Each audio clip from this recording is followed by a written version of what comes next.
They call themselves the State of Israel, but still and all, let me tell you that they're rogue thieves. They have no right to speak in the name of the Jewish faith and the Jewish people. They've kidnapped, they've hijacked our identity.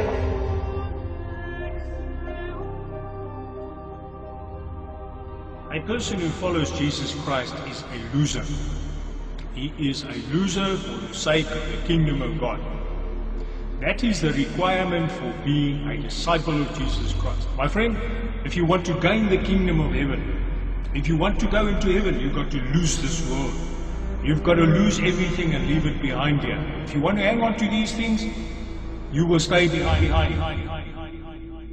We have prepared for the hell many multitudes of the jinn, unseen creatures, and the ins, human beings. لهم قلوب لا يفقهون بها. They have intellects. Here the word qalb means intellect. They have intellects, but they don't use them. They don't understand with their intellect. لهم قلوب لا يفقهون بها. لهم أعين. They have eyes. لا يبصرون بها. But they don't see with their eyes. They don't see with their eyes. لهم قلوب لا يفقهون بها. لهم أعين لا يبصرون بها. وَلَهُمْ آذَانٌ, and they have ears. لَا يَسْمَعُونَ بِهَا. Michael Miller told police he tucked his son into bed that night. They said a prayer together, asking God to keep them safe. 6 hours later, he says he stabbed his son 11 times and killed his wife and daughter. 911, what is your emergency? I just killed my family with a knife. All of them, all three of them. 29-year-old Michael Miller, covered in blood, talking to 911 operators minutes after killing his wife Adriana, his 9-year-old daughter Valerie, and critically injuring his 4-year-old son Brian. They woke up, I was threatening my wife with a knife, and my kids came out, and I killed my wife, and I killed both my kids. Okay, are you sure you're not dreaming, Michael? I am positive. Miller told officers he was possessed and his wife became a demon. Just before stabbing her at 4 in the morning, he told police he started screaming lyrics from an Eminem song and saying, "Here comes Satan. I'm the Antichrist. I'm going to kill you." Have you ever had any type of thoughts of doing this before? Never, ever. It just hit me like a brick in the face. I don't even know why I did it. Let me ask some questions about faith, which is a tough subject to talk about. You have called at times this battle against terrorism a crusade. I said it once and probably shouldn't have used that word. Do you think God is involved in this conflict? I don't think this is a religious war. I think this is a war between evil people that are willing to kill on a mass scale, people that would like to end up with weapons of mass destruction and even kill more than they did in New York City. After they attacked the Twin Towers in New York on September the 11th, and then put the blame on us, and then they beheaded America, some men with masks, who don't know who they are, and they beheaded America, and now the blame of us is on us. And then tomorrow, they will have a big act of terrorism in this country. Yes. I can see it coming. And when that major act of terrorism takes place in this country, you should see the newspapers and television and radio gleefully joining in that crusade to pin the blame on Muslims and on Islam.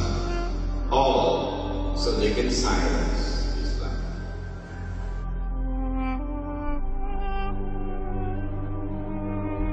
Our goals are minimalistic and defensive. Success is freeing the civilian population of southern Israel from the fear of an incoming Hamas rocket.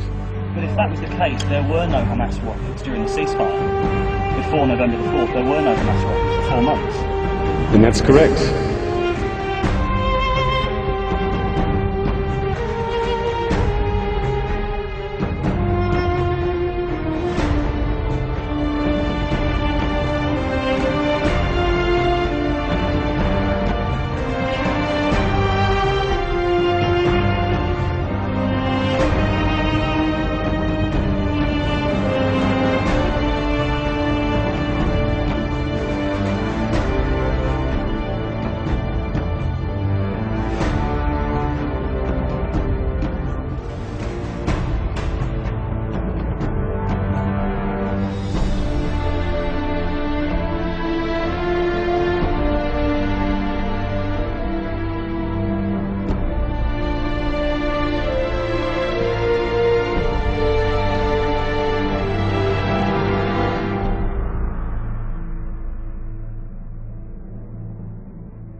The pilot tells ground control, "I've got numerous individuals on the road. Shall I take them out?" He's instantly told, "Take them out."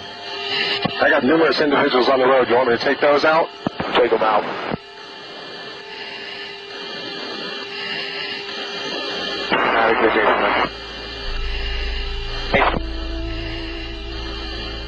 The pilot locks the bomb guidance system onto the crowd running along the street. 10 seconds. Roger.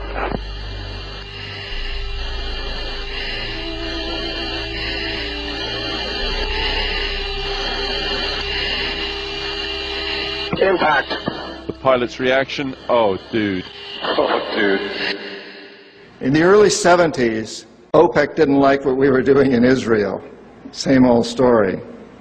And so they cut off our oil supplies. And so the U.S. Treasury Department came to me and other economic hitmen and said, "Listen, you know, we can't allow OPEC to blackmail us anymore. You guys got to come up with a plan so this will never happen again."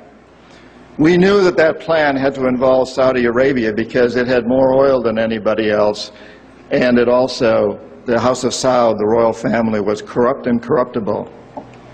The long version is explained in the book, but the short version of what we did, the deal we finally struck with the House of Saud, was a deal whereby they would return almost all the money they made from selling oil to the United States, invested in U.S. government securities.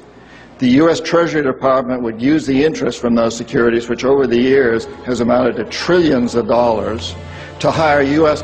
companies to westernize Saudi Arabia, build petrochemical complexes, desalinization plants, whole cities out of the desert, McDonald's and all the other things that go along with our Western culture.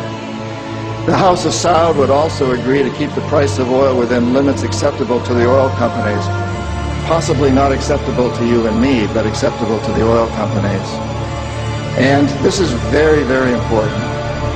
They agreed that they would never, ever sell oil for anything other than U.S. dollars.